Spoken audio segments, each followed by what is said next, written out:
love, thunder, screaming goats, cancer, and Hemsworth's tight naked tush, let's talk about Thor, Love and Thunder. Will's doing it.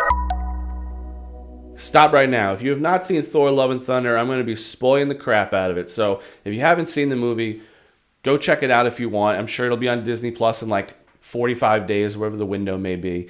If you haven't watched it yet, I don't want you to be ruined. So you've been warned. Thor, Love and Thunder. Where is it on the meter in my head? It's about as center as it gets.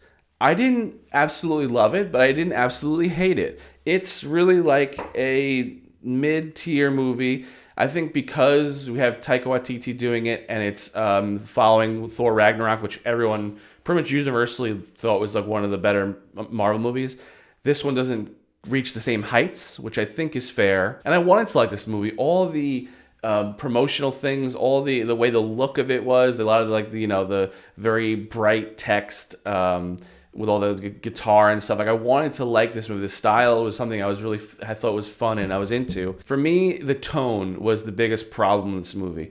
They wanted to be super silly and have a lot of fun with it, but then at the same time get pretty heavy. It had the classic Taika Waititi humor, but I think sometimes it was a bit forced. Like the screaming goats was funny the first, maybe the second time it had, like they were in the scenes, but by the fourth, fifth, sixth they scream, I'm like, all right, please, enough of the screaming goats. Right after that, we cut to something talking about Jane's cancer. They just said she has stage 4. They never said what kind of cancer it is. It's just stage 4 in general cancer, which I guess is fair. They didn't want to say a body part or an organ or something that it's affecting. It's just bad everywhere, I guess. I don't know. But let's get into the characters. Obviously, Thor, you can tell Chris Hemsworth's having a lot of fun with the role. He enjoys being Thor. He enjoys the silliness that Taika has brought to his character. Because in the first first 2 Thor movies, he was very Shakespearean and serious. And here they kind of let him have fun with it, which you can tell in his performance that he's enjoying himself. Natalie Portman as Jane was okay. She doesn't really wow me in any ways. This is not the movie that she's really given a performance. I feel like she just kind of along for the ride. But then switching over to the bad guy side, we got Christian Bale playing Gore the God Butcher.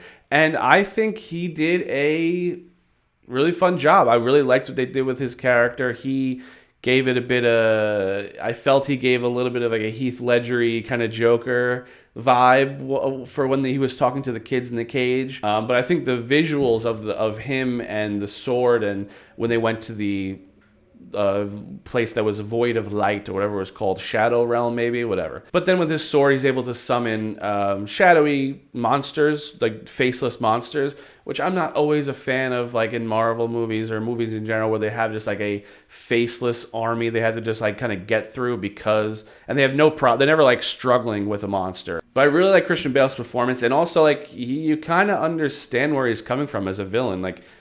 His god that he was praying to in the beginning when he gets the sword was a complete dick. He didn't care about, and and obviously you see more when you go to the whole kingdom of the gods and stuff, and you have Zeus and all these people talking about who wins, how many people, how many humans, mortals, sacrifice themselves to those gods. They don't give a shit about their people, the people who worship them. So you kind of are on Gore's side for a bit, because he's all these gods are pretty much the worst. They don't care about the people who worship them. They just care about themselves. And with that 2-hour runtime, I really wish they gave Jane, Natalie Portman's character, a little bit more to do. I think because they really only showed her having one cancer treatment and then going to New Asgard, and then the hammer then the next time you see her, she's just Thor. Maybe have her meet up with Thor. She's not fully cancer-ridden, sick yet. She still seems normal. They hang out, they reconnect a bit, and then she pretty much tells him, and that's also when we find out, the audience, that she has cancer. And when Thor finds out, we find out.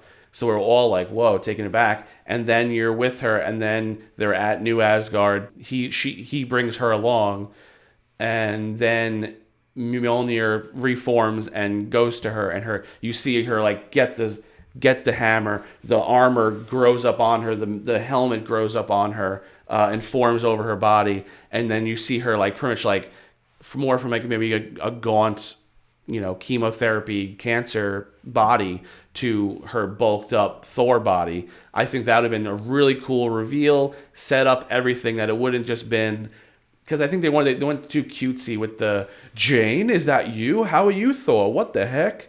I would have rather seen it through Thor's eyes, through everyone's eyes, her transformation. I think that would have been much more powerful and interesting. If the movie was as down the middle as you can get it. I've heard a lot of people really hating on it. A lot of people saying it's a lot of fun.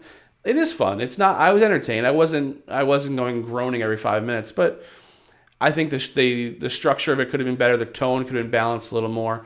But overall, fun experience. I'm not giving these movies number scores because I kind of think that's arbitrary and silly. Follow me on Letterboxd if you want to see more of a written out review and star rating. So thank you for watching. If you saw Thor Love and Thunder, what was your thoughts about it? Leave it below. Subscribe, like, all the classic YouTube stuff.